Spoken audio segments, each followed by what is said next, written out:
Ladies and gentlemen, thank you for joining me once again today, and welcome to, let's call it a preview or a review or a something view of a game called Alder's Blood, which is by Shockwork Games, which is, I believe, a little indie development company. It's coming out fairly soon, I believe. It's in early access right now, or beta, and Diana, I can't pronounce her last name, I apologize for slaughtering this, Bisksanik. I think it's a Czech name or possibly a Polish name. In any case, I can't say it because I don't know how to speak that language. But in any case, she sent me a review code for it. Thank you very much to Shockwork Games, to Diana, and I thought I'd mess around with it a little bit and see what it's like. So I've been in just real briefly. I've played like the tutorial missions to set up the plot, and so far it's interesting. I'm gonna just hop in and continue my game, so we can kind of see how this thing works. The art style, by the way, is fantastic. It's this, like, gothic, hand-drawn-ish kind of art style. It looks really great. I have an objective, but I'm ignoring that. I'm actually doing a side quest right now. I just recently saved an inn from a pack of monsters, and now they want us to go and finish them off. So, this is the basic conceit of the game. You have a party of hunters, and you're basically playing as like steampunk Van Helsing, kind of. So it's a tactical, turn-based game. You play with a party of hunters, and you're fighting monsters. And the interesting thing about it is that your characters don't have all that much of a strength advantage against those monsters. So you can see, for example, right here, I have Renoir Dosette here. He has 100 health. This young Shrieker has 80 health. So right off the bat, you can see there's not a whole lot of stat disparity. Which means that monsters are extremely dangerous to you. You can hit the spacebar to go into Hunter Sight, which shows you the activity of the darkness, as well as it shows you where monsters are that are nearby, even if you can't see them. So you can tell there's a monster right there. I don't know what kind of monster it is. I don't know which way it's facing, but I can tell that it's there. I can also see what this young Shrieker can see, which is important, because fundamentally, Alder's Blood is a stealth game. He says as he prepares to blast someone with a shotgun. I think I am going to just blast this young Shrieker with a shotgun. So, for a second, let's talk about mechanics. Within the white space, you can run around. It won't cost you any stamina. These little pips down here are your stamina. If you move beyond your range, they cost more and more stamina. Now, you can run a hell of a long way in one turn, but you have to remember that that abilities, you know, attacks and stuff, also cost you stamina. So throwing a pebble costs half a bar, a whistle costs half a bar. You can see Renoir actually has less stamina than Ethan does, which means both he can, move less distance and he can use fewer abilities. I believe Renoir is actually faster than Ethan is, so he can actually run a pretty fair distance as well. I think about equivalent, but he can use fewer abilities in a single turn. Maxwell over here has only 4 stamina bars as well. Weapons are important. You can see I have this axe here. It deals a crushing blow that inflicts a lot of damage and also hurts the monster's stamina. That's worth noting. Monsters have stamina bars just like you do. If you run out of stamina, either as a hunter or as a monster, you fall down and you lose your next turn. So running out of stamina can be a very, very bad thing. So I have the axe. It does a crushing blow, which I believe is actually blunt damage. I don't know what all the icons mean yet. But you can have damage resistance, which makes that damage worthless against you. So worth keeping in mind. Does a whole bunch of damage, very likely to make you run out of stamina. To be honest, I really probably should give the axe to Ethan, just because he can actually move a little bit ways and still swing the damn thing. And then you have like the Hunter's Knives, which does a lot less damage, but has a backstab effect. So if we swap to the Hunter's Knife, I'm just going to show this off. I now have this ability, Pair Flesh. It costs 2 stamina. I can target this Shrieker, and if I stab it from the back, Pair Flesh will instantaneously knock the young Shrieker down.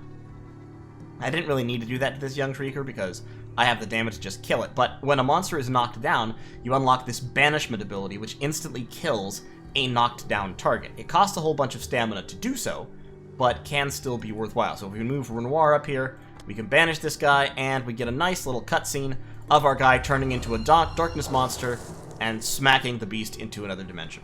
Fantastic. Renoir then is going to run back here.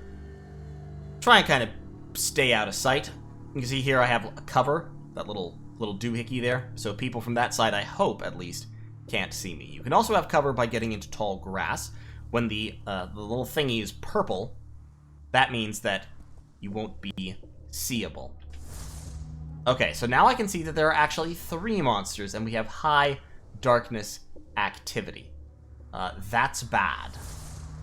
I don't know which way they're facing, so I'm not going to move potentially into their line of sight yet. I'm just going to end the turn. See if maybe they'll obligingly... Yes, okay. So, Shriekers. The thing about Shriekers is if Shriekers see you, they will scream, and that will attract the attention of other monsters. So, I've regenerated all my stamina. I don't think you necessarily regenerate all your stamina every turn, but you regenerate a significant amount of stamina every turn. Maxwell is kind of trapped. He can't move because the Shriekers can see him. Let's run up here. See if we can find that other monster. I can't see it yet. But I don't want to get into vision radius. So I'm going to hide in that bush. Alright, all my guys are now hidden. Let's end the turn again. Let's see if we can form an opportunity. These Shriekers are kind of covering each other because they're facing in different directions. I think we might have to take some risks in order to get this done, though. But I still have Ethan's shotgun. If I can get close enough, I can shotgun somebody. It'll be loud as hell. You can see the sound distance on the screen there, 15 hexes or 10 hexes. Any monster within that range will be alerted if I blow someone away with a shotgun. Okay. So Ethan's in cover. Still can't... He could hit this young Shrieker with a throwing knife. In fact, he could probably throw enough knives to kill that Shrieker. I think he could. Let's try it. Okay, it's alerted. But as long as we kill it this turn... It's been knocked down by the throwing knives. Fantastic. Oh, that's right. Throwing knives only have 3 uses. Shit. I fucked up. Alright. I swapped to that. There's another one right there, but I think he's facing away. That takes me 2 stamina to stab with, though. Yep, I fucked up. Okay, that's fine. Fucking up is what games like this are all about. That guy, however, is turned around backwards, so... If we swap to the knife... I think... we can come up behind him... And... Actually, you know what? We're just gonna axe him. There we go. Fantastic. He's been hit with an axe. And then... Maxwell is unfortunately out of cover, so he needs to run back into cover. And now he's out of stamina, so he's gonna lose a turn. But he's in cover, so he won't be seen. Meanwhile, Renoir here... Yeah, we can't close in to kill that young Shrieker in melee. So we're gonna have to... Darkness activity is, like, distressingly high right now, and I'm not sure why. Alright, so I think that Shrieker's gonna stay down for another turn. And we should be able to close in and finish off this puppy. Okay. Yeah, he's looking away. So Renoir can run up behind him.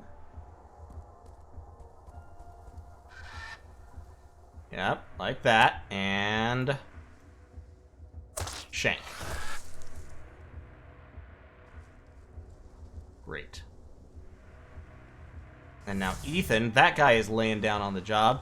So now we can run up in front of him and shank him. Excellent. Mission successful.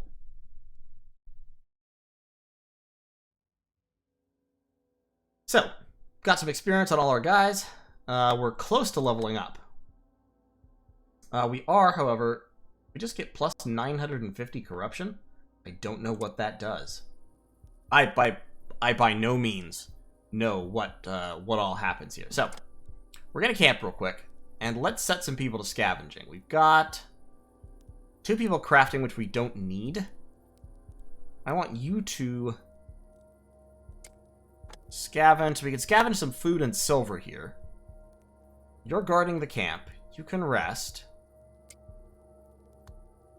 Who has a lower accident chance? Is it all the same?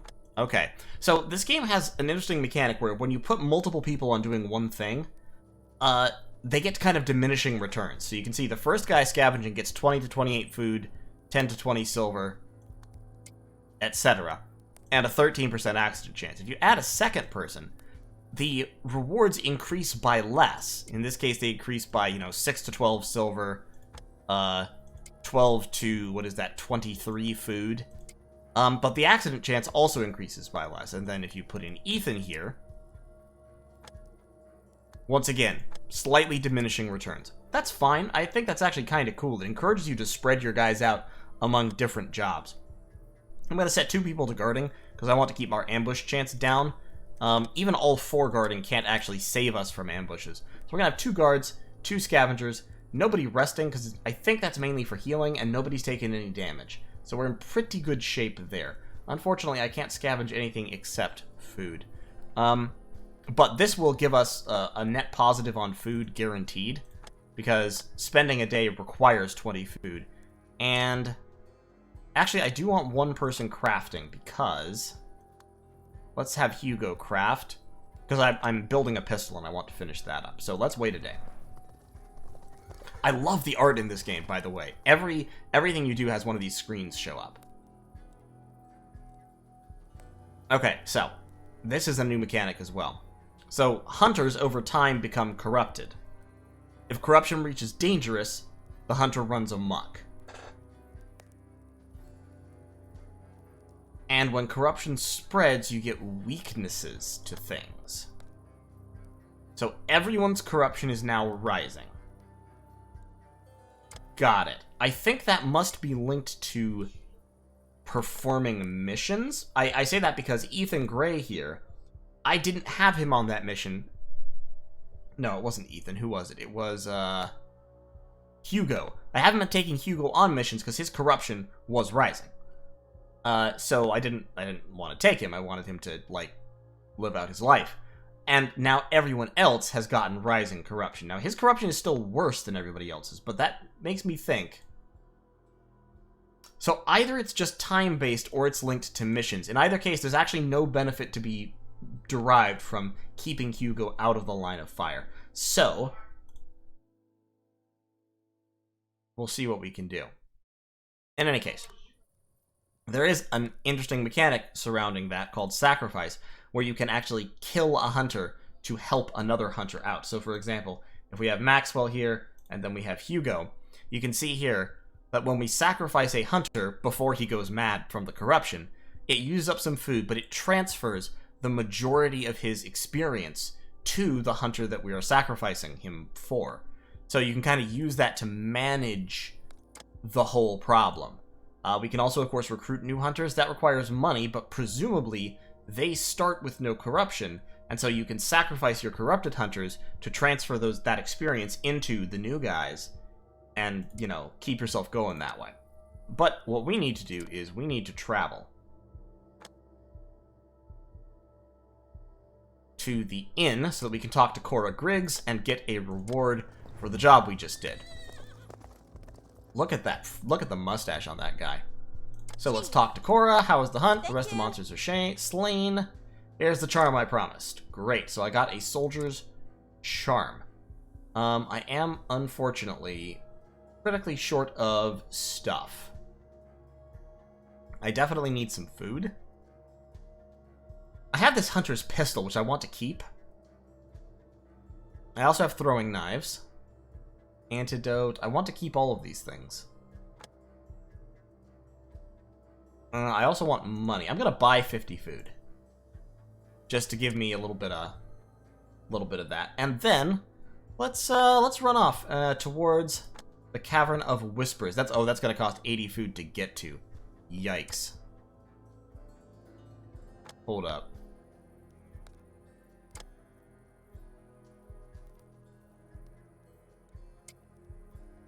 So I think... Okay, so when we're here, scavenging is basically not profitable, but we have a 0% ambush chance and a 0% accident chance. So we could potentially slowly build up food by scavenging here. We'll eat 20 food per turn, per day, and we'll make 20 to 28 food. I guess if you wanted to min-max, you could, like, just wait here scavenging with everybody for a while. But I'm not interested in doing that. Instead, let's, This thing over here will tell you what resources are available when you're scavenging. So Exile's Waste has normal food, hunting materials, and lots of money available. The Crown has low food and pretty much nothing else. The Inn has low food and pretty much nothing else. Let's go to the Exile's Waste and spend some time scavenging there. I think that's what we're going to have to do in order to, like, if nothing else, in order to feed ourselves. So, we have a high ambush chance here. But we can assign a couple people to guard. And we'll still make plenty of food and some hunting materials scavenging, which will be fine because that will also help us craft stuff. So let's scavenge for a day.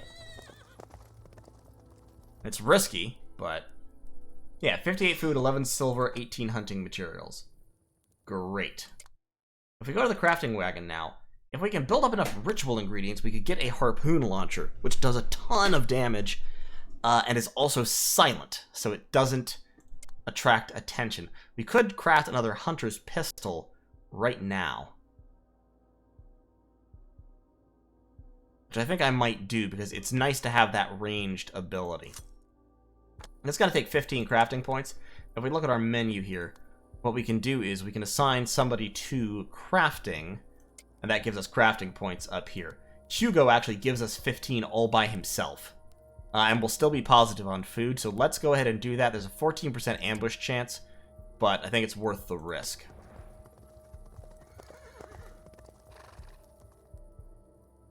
Okay, we made it. Scavenging results. We crafted a hunter's pistol. Excellent. Let's look at equipment and see who we can give stuff to. So the hunter's pistol is a small weapon. It's kind of a sidearm. Hugo could use a hunter's pistol. He can be smelled from further by monsters now because he has a gun. And he's using up one of his item slots for the ammunition for the gun. So he only gets one remaining item slot. The other person who could use a gun...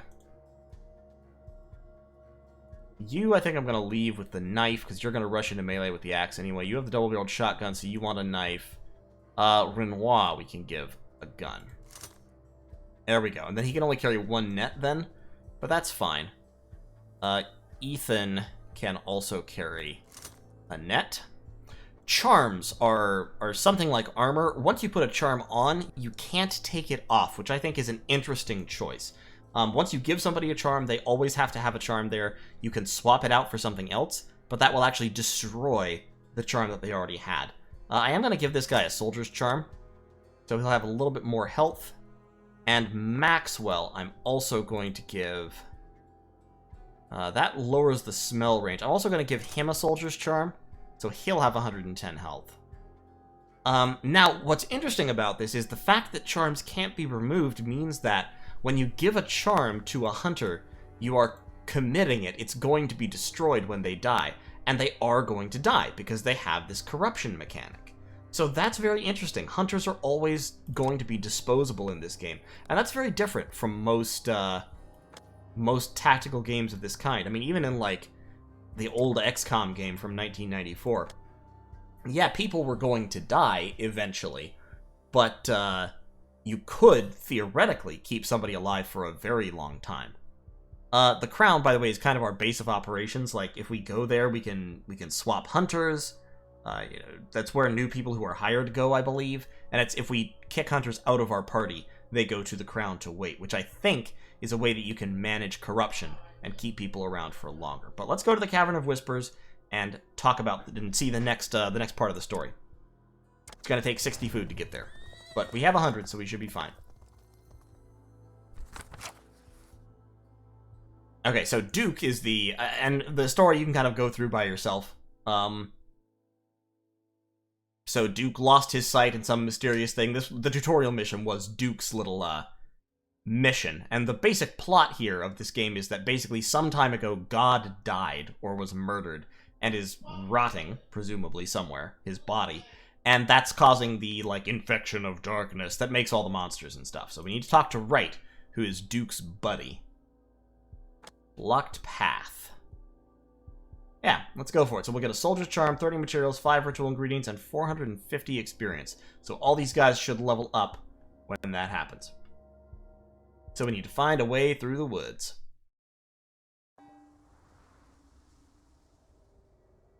I feel like we can do this. Roads blocked. Looks like someone did it on purpose. Last mechanic to mention that I know of right at the moment. See these trails coming from the hunters? Those are our smell, and they show us the direction of the wind. You can see how some hunters smell more than others, in this case mainly because they're carrying gunpowder. If basically this line passes over a monster during your turn, it will instantly alert them. And if a monster is alerted by you, it ends your turn. And just bad stuff starts happening to you, so don't do that. Okay, so we've got a Shrieker. That's where we have to get to. It's also worth noting that this game, if I recall correctly, rewards you for not killing people, if you can avoid it. So let's draw that Shrieker's attention over that way with a pebble, and then continue to run. More monsters up there. Maxwell, I think we can thread the same needle here. You can run directly behind monsters and they won't know because they're, I don't know, they're dumb or something. And as long as you end your turn in a purple zone, in cover, you'll be fine. They won't detect you. Unless they walk up right next to you and take like a searching around action. They have certain animations that they perform that are searching actions. And if they do that when they're right next to you, you're found. And it's bad. But generally speaking, unless they've been alarmed by you, they won't do that. Okay, good. Yeah, you just fuck off. That's fine.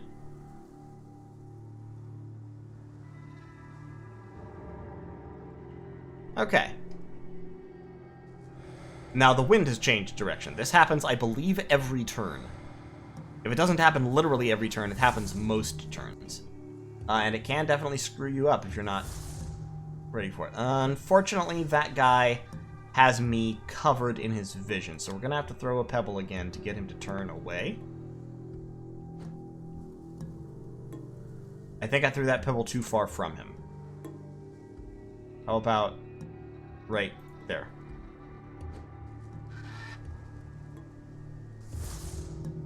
Fuck, he didn't turn away. Okay, we're gonna have to shoot him. Pretty sure we're gonna have to shoot him. Range of 5. Okay, I can go right there. That has a sound distance of 10, but I believe they're separated by more than 10 squares. So yeah, shoot him. Excellent.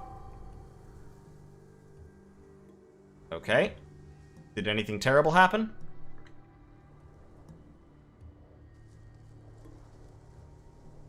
Well, I'll tell you one terrible thing that happened. I've run into a bug where after I shot that guy, the screen now no longer moves. Fascinating. Let's try ending my turn.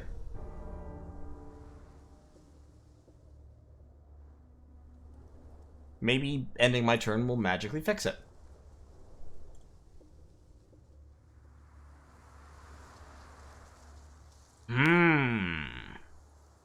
No, it looks like firing the shotgun may have broken the game.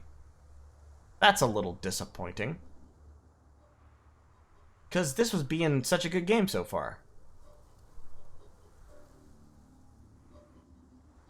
Yep, looks like we're locked up. Alright, hold on. I'm going to restart the mission. Yes.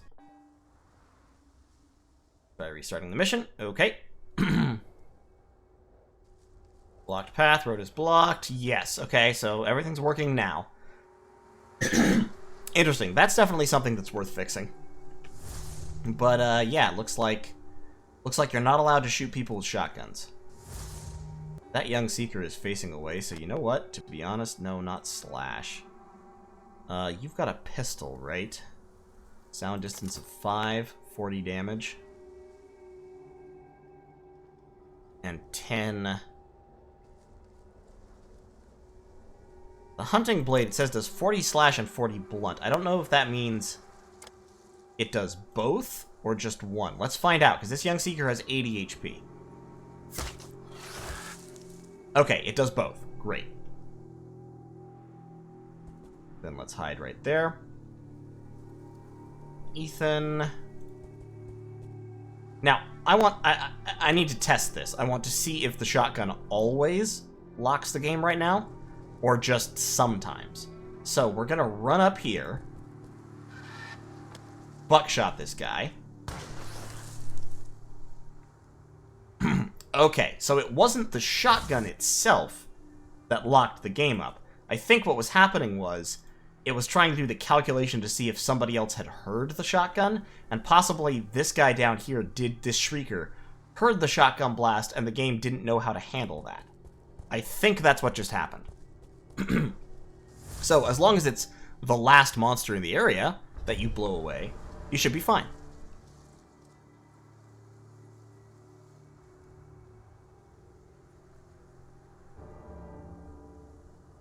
Okay, let's get my stamina back. Excuse me. And see what we can see. So we've got another Shrieker and we've got a Brawler. Yeah, I think killing monsters increases the darkness activity. I'm pretty sure that's what's happening. They're both looking the other way, so we should be able to run all the way up into those bushes. And those are the only two monsters I see.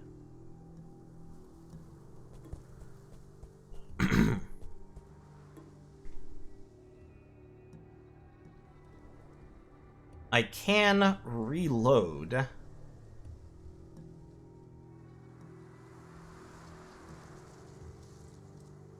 So that I could double shot. So, double shot, it looks like, I think it procs this twice. It costs less stamina. And then it has a status effect as well. I'll try that. We'll see what happens here. But I suspect that killing monsters also increases corruption. If it's increasing darkness activity. Which makes me think that really the way you want to do this is not killing monsters if at all possible. So Maxwell, unfortunately, that young Shrieker will see me if I do anything. So what I'm going to do is I'm going to throw a pebble. I'm going to throw a pebble over this way. Great. So Shrieker saw the pebble. Then we're going to get the knife dude to knife the young Shrieker from behind. Great. And then we should be able to run right past it while it's lying down, having a nap. And get into cover on the other side.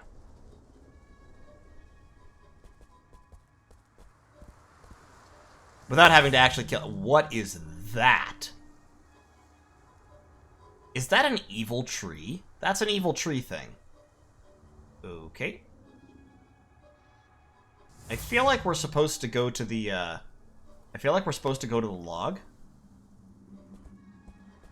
Go to the log.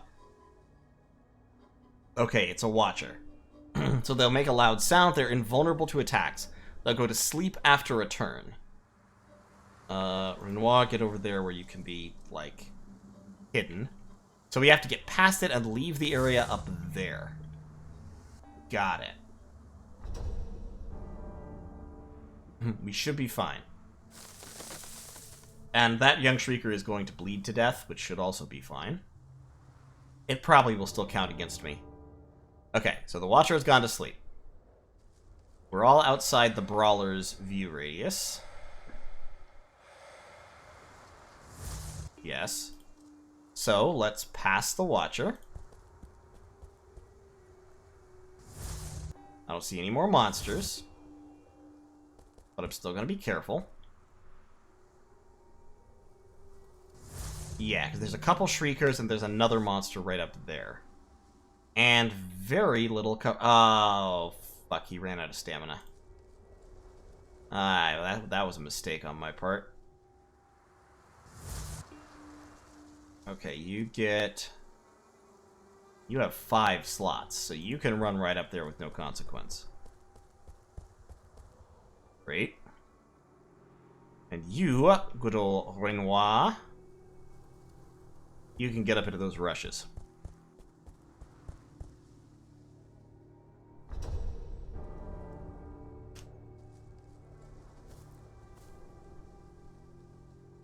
We're just trying to be all sneaky stealthy about this.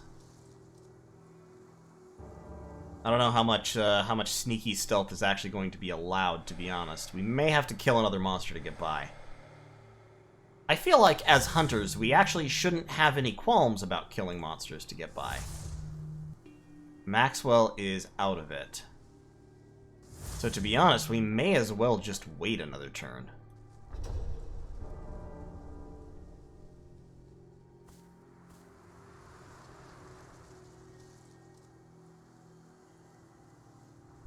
And then, oh good, that might actually work out really well, because what we may be able to do here is, because they're facing all different directions, right? Well, we can get Ethan. If Ethan could throw, Ethan can't throw pebbles that far. Damn it, Ethan. You need to work on your throwing arm. What I want is, I want a pebble to land right in the middle of all of them. That's cover, right? If I go right up there, I'm gonna try it. Okay. So now,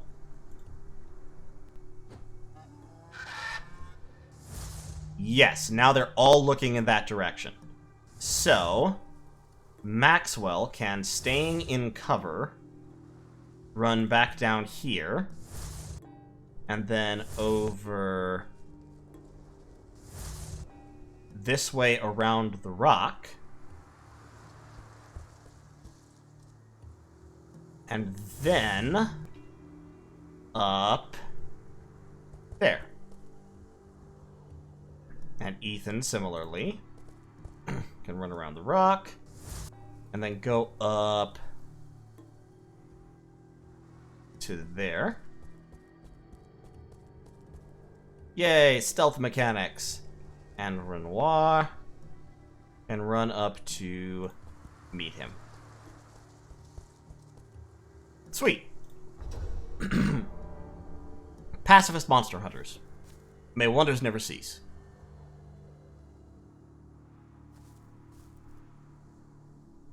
It's unfortunate that you turned around, but you know what?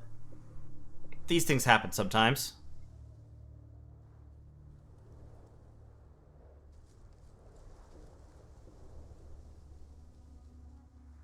Oh yeah, that's weird. A rock just fell in the middle of all of us. I didn't see where it came from. How strange is that?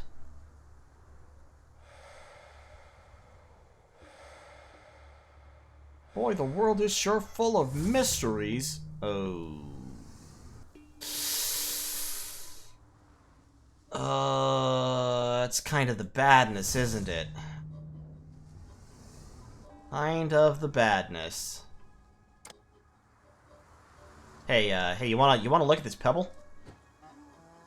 Really weird, huh? Isn't that strange? Alright, so now, I think... Ah, fuck! I got too close.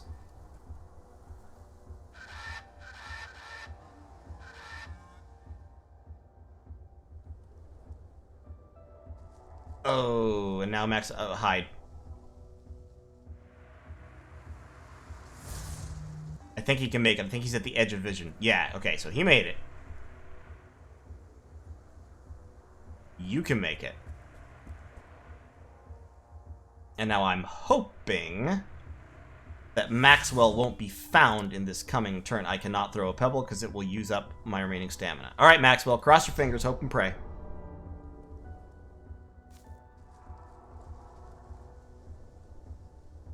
So all these monsters are now alerted by the screaming, but they still don't actually know where I am.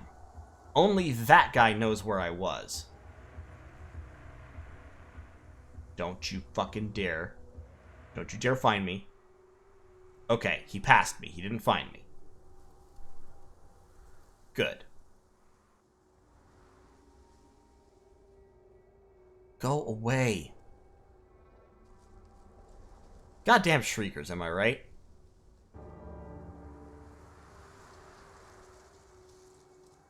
Goddamn Shriekers. Alright, Maxwell. How fucked are you? You're boned. Hey, look at the pebble. No, look at the...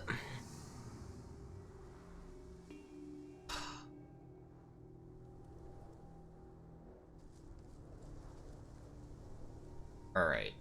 Alright, listen. Listen. You have a gun, right? What does that have? Range 10? From here, 1, 2, 3, 4, 5, 6, 7, 8, 9. Yeah, you could shoot him. You could definitely shoot him.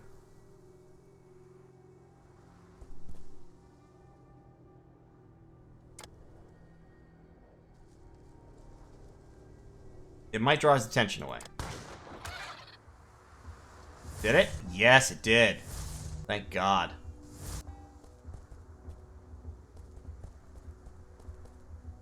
And Renoir is actually out of vision anyway, so he can just whoop-de over there. Excellent. Phantasmagorical. Alright, levels up available for everybody. So now let's look at the leveling up mechanic. So the place looks similar to the crown, all these monoliths. Wright is here with a group of his researchers. Fancy nobles playing the little games. Oh, now I'm angry. I don't want to go to the world unseen. I want to go to camp and look at my dudes, and they can all level up. So we level up the hunter. With every new level, Hunter may choose one of 5 traits that will change his performance in camp, and also, once a few levels, also gets an additional charm slot. So he can restore more health points when he rests, he can be a better scavenger, consume less food, that's useful, scavenge more food, or sacrifice experience transfer multiplier plus 40%. That actually seems useful, especially at low levels. Let's go with... Where's mechanical parts? There. I haven't been anywhere where mechanical parts can be scavenged yet, but I imagine they're going to be useful later on in the game. Let's make... So what traits does this guy have? He doesn't have any traits. Let's make him a food scavenger. For right now. But that did not actually change any of his attributes. So that's worth noting. Like, hunters do not actually get inherently better at hunting just right off the top of their heads. Food scavenged, hunting materials scavenged. Let's make him lucky, and then hopefully next turn we'll be able to give him... Next level we'll be able to give him another, another scavenger bonus. And then Renoir can be... cultist. Renoir can be a scholar. Okay. So, this has been about 40 minutes, which I think is probably long enough. I like this game. I'm really having fun with it. Like I said, it is still in beta. I don't actually even know if it's available for sale yet. Hopefully. I'll check it out. If there is somewhere where it's available to buy, I will put a link in the description below. In case you want to buy it, you can. Not really doing this for... Like I said, I received this free. I'm not giving a recommendation necessarily. If you enjoy this kind of gameplay, it is a pretty good example of it, and the artwork is lovely. I really do enjoy the visuals of this game are gorgeous. So, that's going to be all for now. If you want to see more of this game, by all means leave comments, and I will saying so.